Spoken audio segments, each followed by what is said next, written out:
የክራይስት አርሚ ዓለም አቀፍ ቤተክርስቲያን መስራችና ባለራዕይ የሆነው ነብዩ ጩፋ በተለያዩ አነጋጋሪ ድርጊቶቹ ይታወቃል። ታዲያ ከዚህ ቀደም በሚፈጽማቸው ተግባሮቹ በካውንስሉ መወገዙ የሚዘነጋ አልነበረም። ታዲያ አሁንም በድጋሚ የኢትዮጵያ ቃለ ሕይወት ቤተክርስቲያን ይህን ግለሰብ ፈጽሞ የማንቀበለው ነው፣ በደቡብ አፍሪካ በኢስትላንድ ቃለ ሕይወት ቤተክርስቲያን ቀጠሮ የተያዘለት ኮንፈረንስ የተጭበረበረ ነው፣ ከእውቅናችንም ውጭ ነው ሲሉ አስደንጋጭ መግለጫን አሰምተዋል። ታዲያ በዚህ ጉዳይ ላይ አነጋጋሪው ነብዩ ጩፋ ባልተጠበቀ መልኩ ስድብ አዘል መልእክቶችን ያስተላለፈ ሲሆን በዝርዝር የምትሰሙት ይሆናል። እኔ የፍርሃት መንፈስ አልተቀበልኩም። ለምን እንደሌሎች አትፈራም የምትሉኝ ሰዎች ያልተሰጠኝን ከየት ላምጣ? የጦር መሳሪያ መንፈስ የተወጋ ይሁን። አሁን እኔ በማወራው ትምህርት ቤት ውስጥ ገብቶ ያልተማረ ሰው ለምን ፕሮፌሰር አይሆን? ምንም እንዳልተማረ ነው ማስበው። ሳውዝ አፍሪካ ሲሄድ ጦር መሳሪያ ሲዞ፣ አዋሳ ሲመጣ ጦር መሳሪያ ሲዞ አገር ውስጥ በውስጡ ቅናት ያለበት ሰው ሁሉ ጊዜ ያንተን ስኬት ሲያደጋ ይመለከታል። የሰሩት ወንጀል ሌብነቱ ማፊያነቱ እንዴት እንቅልፍ እንደሚነሳቸው አያቻለ። በጣም ይፈትናል፣ ህመም አለው። ዝርክርክ ብለመጣ እግዚአብሔር እንደሚያየው እግዚአብሔር ልብን ያ እኛስ ፊትን። ሰላም ጤና ይስጥልን ቤተሰቦቻችን፣ ይህ የሮማንስ ሮድ የዩቲዩብ ቻናል ነው። በቻናላችን አዳዲስና ወቅታዊ ትኩስ መረጃዎችን ይዘንላችሁ መጥተናል። እስከ መረጃው ፍጻሜ አብራችሁን ቆዩ። ቻናላችንን ሰብስክራይብ ያላደረጋችሁ ሰብስክራይብ በማድረግና የደወል ምልክቷን በመጫን አዳዲስ መረጃዎችን በፍጥነት ያገኙ። ቪዲዮአችንን ለሌሎች ሼር በማድረግ ቤተሰባዊነቱን ያጠናክሩ። የክራይስት አርሚ ዓለም አቀፍ ቤተክርስቲያን መስራችና ባለራዕይ ሆነው ነብዩ ጩፋ በተለያዩ አነጋጋሪ ድርጊቶቹ ይታወቃል። ታዲያ ከዚህ ቀደም በሚፈጽማቸው ተግባሮቹ በካውንስሉ መወገዙ የሚዘነጋ አልነበረም። አሁንም በድጋሚ የኢትዮጵያ ቃለ ሕይወት ቤተክርስቲያን ይህን ግለሰብ ፈጽሞ የማንቀበለው ነው፣ በደቡብ አፍሪካ በኢስትላንድ ቃለ ሕይወት ቤተክርስቲያን ቀጠሮ የተያዘለት ኮንፈረንስ የተጭበረበረ ነው፣ ከእውቅናችንም ውጪ ነው ሲሉ አስደንጋጭ መግለጫን አሰምተዋል። ታዲያ በዚህ ጉዳይ ላይም አነጋጋሪው ነብዩ ጩፋ ስድብ አዘል መልእክቶችን ያስተላለፈ ሲሆን የቃለ ሕይወት ቤተክርስቲያንም ባወጣችው መግለጫ ቃለ ሕይወት የጩፋን አገልግሎት ትቃወማለች፣ ይህ ግለሰብ የማንቀበለው መሆኑን በጥብቅ እናሳውቃለን ስትል መግለጫዋን አውጥታለች። የኢትዮጵያ ቃለ ሕይወት ቤተክርስቲያን ከዛሬ ጀምሮ በደቡብ አፍሪካ በኢስትላንድ ቃለ ሕይወት ቤተክርስቲያን ቀጠሮ የተያዘለትን ጩፋ ይገኝበታል የተባለውን ኮንፈረንስ ከእውቅና ውጭ የተደረገና በአንዳንድ የቤተክርስቲያኒቷ አቋም በማያውቁ መሪዎች የተደረገ ነው ስትል ውድቅ አድርጋለች። ቤተክርስቲያኗ በመግለጫዋ ቃለ ሕይወት ቤተክርስቲያን የማታውቀውና የግለሰቡን አስተምሮም ሆነ የዘይትና ሌሎች ቁሳቁሶች ሽያጭ ልምምድን የማትቀበለው መሆኑ እየታወቀ በቃለ ሕይወት ቤተክርስቲያን ስም እንደዚህ አይነት ማስታወቂያ መስራቱን አጥብቀን የምናወግዘው ተግባር ነው ብለዋል። በመግለጫውም አክለው አጥቢያ ቤተክርስቲያናችን ሲጋብዙ አገልጋዮች ጤናማ መጽሐፍ ቅዱሳዊ አስተምሮ እንዳላቸው ልምምዳቸው መጽሐፍ ቅዱሳዊ እንደሆነና ከኢትዮጵያ ቃለ ሕይወት ቤተክርስቲያን የእምነት አቋምና ስርዓት ጋር የማይጋጭ መሆኑን በራሳችን መንገድና ከበላይ ካሉ መዋቅሮች ከሚመለከታቸው አካላት ጋር ማረጋገጥ ይገባቸዋል ብለዋል። ይሁን እንጂ አንዳንድ መሪዎች አልፎ አልፎ ይህን አሰራር ባለማወቅ ሆነ በተለያዩ ምክንያቶች ሳይከታተሉ ያለ ቤተክርስቲያኒቱ እውቅና አገልጋዮችን ሲጋብዙ ይስተዋላል ያለው መግለጫውን ከጥቂት ቀናት በፊት በማህበራዊ ሚዲያ ላይ ራሱን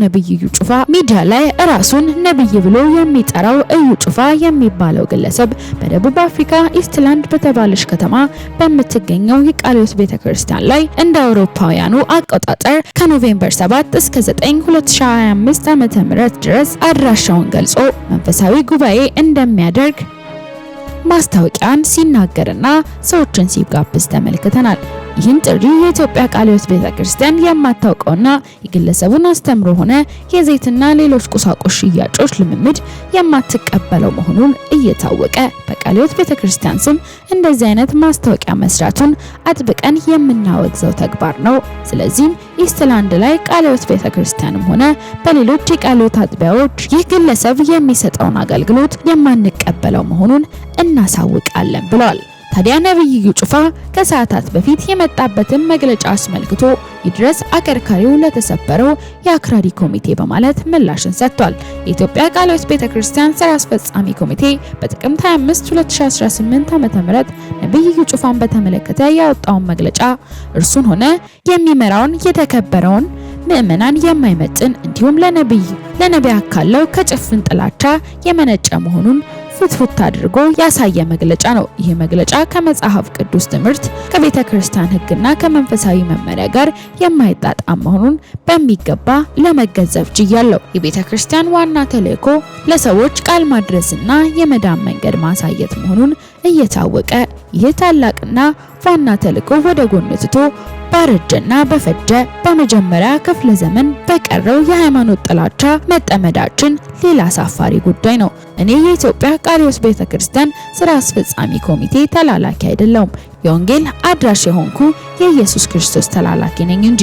በመጨረሻም የዚህ መግለጫ አውጪና ራሱ የኢትዮጵያ ቃለ ሕይወት ቤተክርስቲያን ስራ አስፈጻሚ ኮሚቴ ምናምን ብሎ የሚጠራው አካል የተከበረው የእምነቱ ተከታዮች የማይመጥን በጥላቻ የታወሩና ኃላፊነት የጎደለው መሆኑን ጭምር በግልጽ ያሳየ ነው ሲል ነብዩ ጩፋ የክራይስት አርሚ ኢንተርናሽናል ቸርች ፕሬዝዳንትና የኢትዮጵያ ፔንቲኮስታል አብያተ ክርስቲያናት ምክትል ፕሬዝዳንት የኢትዮጵያ ወንጌል አማኞች ካውንስል ቦርድ አባል በማለት በማህበራዊ ትስስር ገጹ ላይ ከሰዓታት በፊት ይህን መልእክት አጋርቷል። ቅዱሳን የእግዚአብሔር ሰላምና ጸጋ ይብዛላችሁ። ወደ ደቡብ አፍሪካ በሰላም ገብቻለሁ። በዚህ ሰዓት በደቡብ አፍሪካ ጆሃንስበርግ ላይ እገኛለሁ። የአጋንንት መቀጥቀጫ የሆነው የቅዱሳን መፈወሻ የሆነው የኢየሱስ ክርስቶስ ስም ከሜይ 19 እስከ ሜይ 21 ድረስ እኔ የፍርሃት መንፈስ አልተቀበልኩም። ላጋሳረዋናዶ ይላል እንግሊዘኛው። ለምን እንደ ሌሎች አትፈራም የምትሉኝ ሰዎች ያልተሰጠኝን ከየት ላምጣ? እግዚአብሔር ለኔ የፍርሃት መንፈስ አልሰጠኝም። ፍርሃት ያገኘሁት የኔ ድፍረት የመጣው ከመንፈስ ዓለም ነው። እኔ ካንተ ጋር ነኝና አትፍራ የሚል ቃል በላይ ላይ ስለታተመ ነው።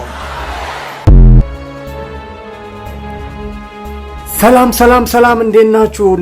ሀብትሽ ቦረና ነኝ። የጦር መሳሪያ መንፈስ የተወጋ ይሁን።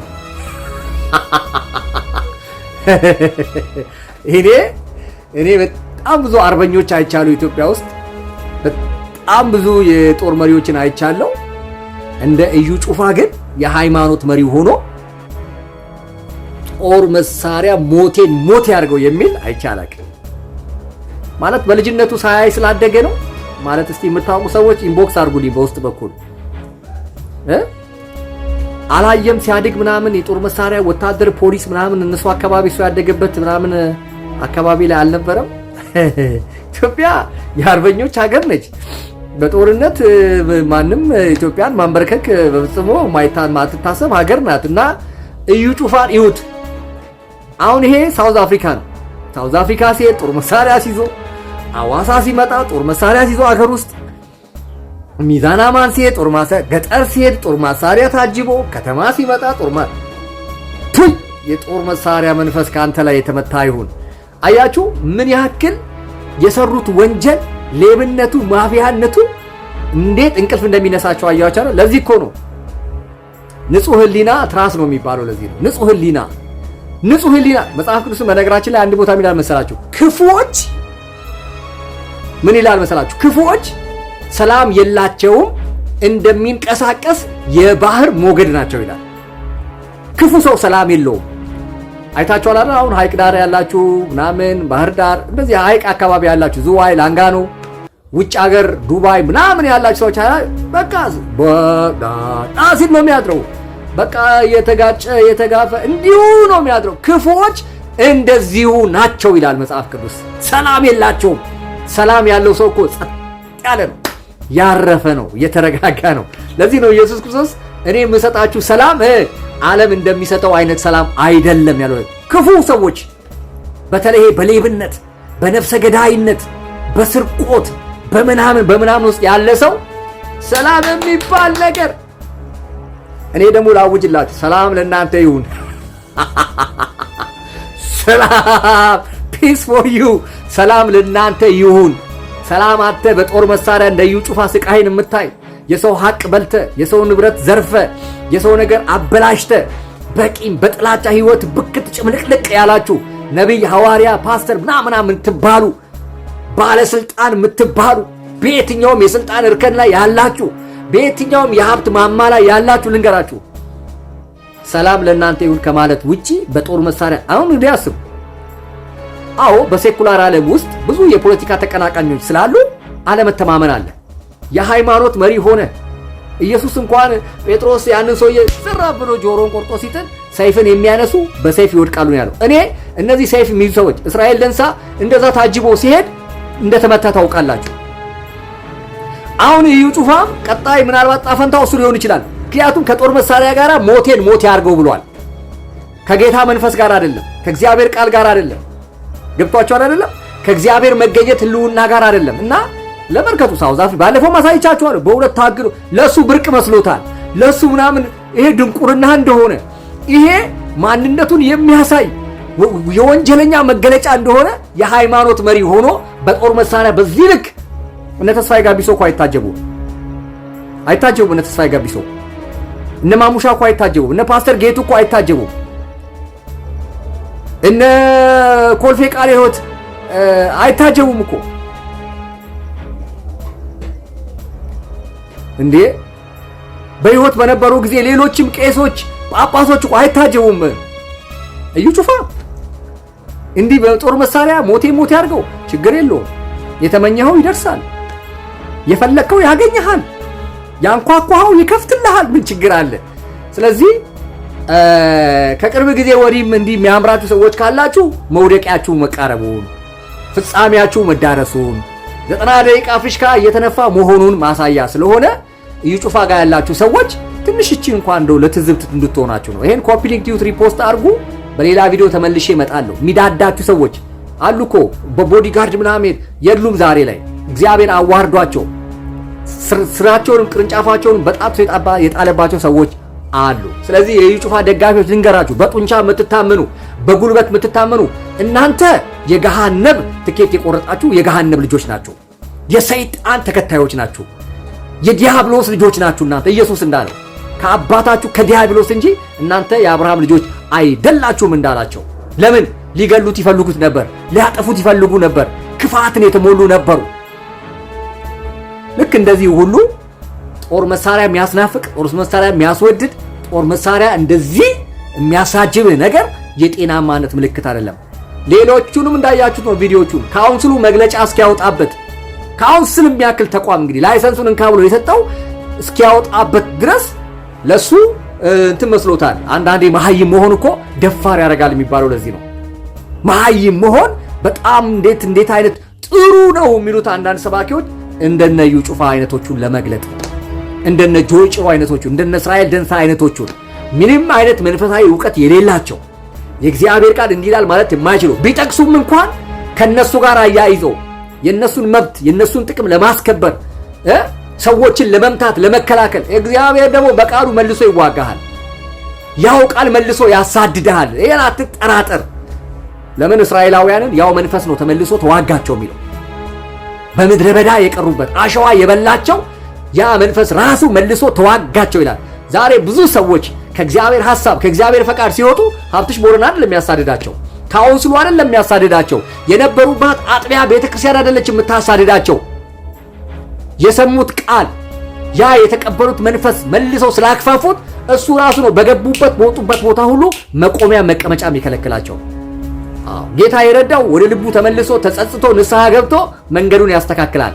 አንዳንዶች ግን በልከኝነት በአመጽ በለው ሲላቸው ሰይጣን ሉጋምን እንደጣለ ፈረስ ሲፋንኑ መጨረሻቸው የማይወጡበት አደገኛ ወጥመድ ውስጥ ይወድቃሉ።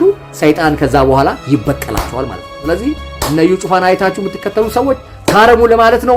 ሀብትሽ ቦረና ነኝ። በሌላ ቪዲዮ ተመልሰን እንገናኛለን። ከጦር መሳሪያ መንፈስ እግዚአብሔር ይፍታችሁ፣ እግዚአብሔር ያላቃችሁ፣ የተወጋሚው ከላያችሁ ላልላቀቅ ያላችሁ ያስቸገራችሁ ለማለት ነው። ሻሎም። አሁን እኔ በማወራው ትምህርት ቤት ውስጥ ገብቶ ያልተማረ ሰው ለምን ፕሮፌሰር አይሆንም? ምንም እንዳልተማረ ነው ማስበው። የትምህርት ቤቱ ስም ትዕግስት ትምህርት ቤት ይባላል። ዕብራውያን ምዕራፍ 6 ቁጥር 15 ላይ የእግዚአብሔር ቃል ሲናገር እንዲሁም እርሱ ከታገሰ በኋላ ተስፋውን አገኘ ይላል። አንዳንድ ጊዜ እግዚአብሔር ይናገርና ከተናገረ በኋላ ጸጥ ይላል። በዚህ ወቅት ነው እንግዲህ ትዕግስት የሚያስፈልገው። ትዕግስት ማለት በሌላ አባባል እምነትን በተግባር መኖር ማለት ነው። በልብ ላይ ያለውን እምነት በተግባር በአካል መኖር ማለት ነው። በትዕግስት ወቅት 3 ትልልቅ ነገሮችን እግዚአብሔር ይሰራል። የመጀመሪያው የመዘጋጀት ጊዜ ነው። ትዕግስት ያዘጋጃል። ለሰማችሁት ተስፋ ቃል የሚሆን ማንነት እንዲኖራችሁ እግዚአብሔር የሚሰራበት ጊዜ ነው። ትንሽ ህመም አለው፣ ግን ችለህ ፈተናውን እንድታልፍ ይጠይቃል። ሁለተኛው ደግሞ ልፍስፍስ እምነት እንዳይኖር እምነታችሁን ያጠነክራል። እምነታችሁ የሚጠነክረው በትዕግስት ወቅት ነው። ሶስተኛውና የመጨረሻው ታግስህ መጨረሻ ላይ የሚገርም አነጋጋሪ ውጤት ይዘህ እንድትወጣ ይፈልጋል። እነዚህ 3 ነገሮች የሚሆኑት በትዕግስት ወቅት ነው። ዮሴፍን አይታችሁ ከሆነ በ17ኛው ዓመት ህልም አለመ። ለ13 ተከታታይ ዓመታት ህልሙ ዘገየ። እንደሚነግስ፣ እንደሚገዛ፣ ዙፋን ላይ እንደሚቀመጥ በህልሙ አማካኝነት ተመልክቷል። ነገር ግን ያ ህልም እያለ እጁ ላይ ካቴና ገባ፣ ጸጉሩ ተላጨ፣ ወደ ወህኒ ቤት ወረደ፣ እንደ በግና እንደ ከብት ተሸጠ፣ ስሙ ጠፋ። በ17ኛው ዓመት የተመለከተውን ህልም በ30ኛው ዓመት በአካል ኖረ። ዳዊት ተቀባ። ከተቀባ በኋላ ቀጥታ ወደ ዙፋን አልመጣም፣ ወደ ምድረ በዳ ነው የሄደው። ትዕግስት ይጠይቃል። ከሆነ ጊዜ በኋላ ግን በእግዚአብሔር ሰሌዳ ላይ የተያዘ ቀን ሲደርስ ወደ ዙፋኑ ተመለሰ።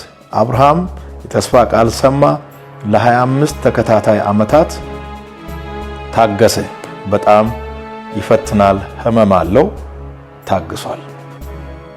ትዕግስት የሚባል ትምህርት ቤት ገብተህ የተማርክ ሰው ከሆነ ሹሮኝ የምናገረው አስገራሚ ውጤት ይዘህ ትወጣለህ።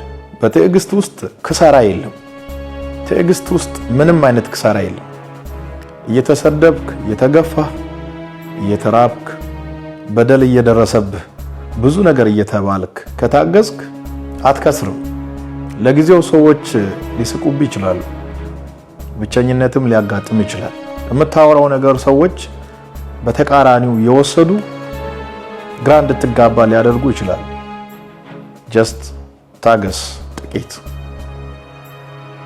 ጥቂት ታገስ። እግዚአብሔር በትዕግስት የሚሰራው ስራ አለ።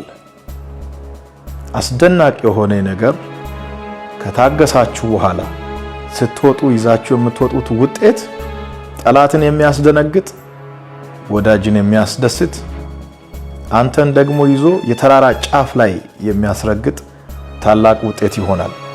እግዚአብሔር ባርካችሁ። በውስጡ ቅናት ያለበት ሰው ሁል ጊዜ ያንተን ስኬት እንደ አደጋ ይመለከታል። እንደ ከባድ አደጋ ነው የሚመለከተው። ያንተ ሻይን ማድረግ፣ ያንተ ከፊት ለፊት መሰለፍ፣ በሰዎች መወደድ፣ ተቀባይነት ማግኘት ለሱ አደጋ ነው። ከድሮንም ከስናይፐርም በላይ ነው የሚፈራው ያንተን ስኬት። ቅናት ደግሞ በሽታ ነው። የሚመጣው በ3 ምክንያቶች ነው። የመጀመሪያው ከተስፋ እጥረት ነው የሚመጣው ቅናት። ሁለተኛው ከመንፈሳዊ እድገት እጥረት ይመጣል። ሶስተኛውና የመጨረሻው ከመንፈሳዊ ሐሳብ እጥረት ይመጣል። ተስፋ የሌለው ሰው፣ በመንፈሳዊ ነገር ያላደገ ሰው እና መንፈሳዊ ሐሳብ ጭንቅላቱ ውስጥ የሌለ ሰው ሁል ጊዜ ቅናተኛ ይሆናል። መውጣትን መግባትን በህይወት መኖር ለሱ ከባድ አደጋ ነው። ተስፋ ያለው ሰው አይቀናም። በመንፈሳዊ ነገር ያደገ ሰው አይቀናም። የመንፈሳዊ ሐሳብ እጥረት የሌለበት ሰው አይቀናም። እና በቅናት መንፈስ ለተጠቁ ሰዎች መጸለይ አለብን። ነፃ ሊወጡ ይገባል። በሽታ ስለሆነ ለነሱም አንዳንድ ማዘን አለብን። እንጸልይላቸው፣ ነፃ ይውጡ። ከጀርባቸው የሚሰራ መንፈስ በጌታ ሱንታን የተወጋ ግዶ ብለናል። የትም ቦታ ስትሄድ ሰው የሚያስተናግድ በልብስ አንዳንድ ሰዎች አሉ እና ልብሳችን ነው የሚያዩት እንዴ ይሄ እግዚአብሔር ቤት አለ ምናምን የምትሉ እዚህ መታችሁ ከዚህ በፊት ነግረን ዝርክርክ ብለህ መጣ እግዚአብሔር እንደሚያየው እግዚአብሔር ልብን ያ እኛስ ፊትን ሰው ስለዚህ ፊትን ታጥበና በር ላይ አሸሮች እንግዲህ በማዳመጫ ልብ እያዳመጡ አያስገቡ። ተንፍስ ተንፍስ እና አቤል ጆሮአቸው አይሉ ፏ በለና ኤርታሌ የሆነ ጫማ አርገ ከፊት አስቀምጡኝ። አንተስ ፌር ነው። የቅድሙ ጎርፍ ምን አረገ?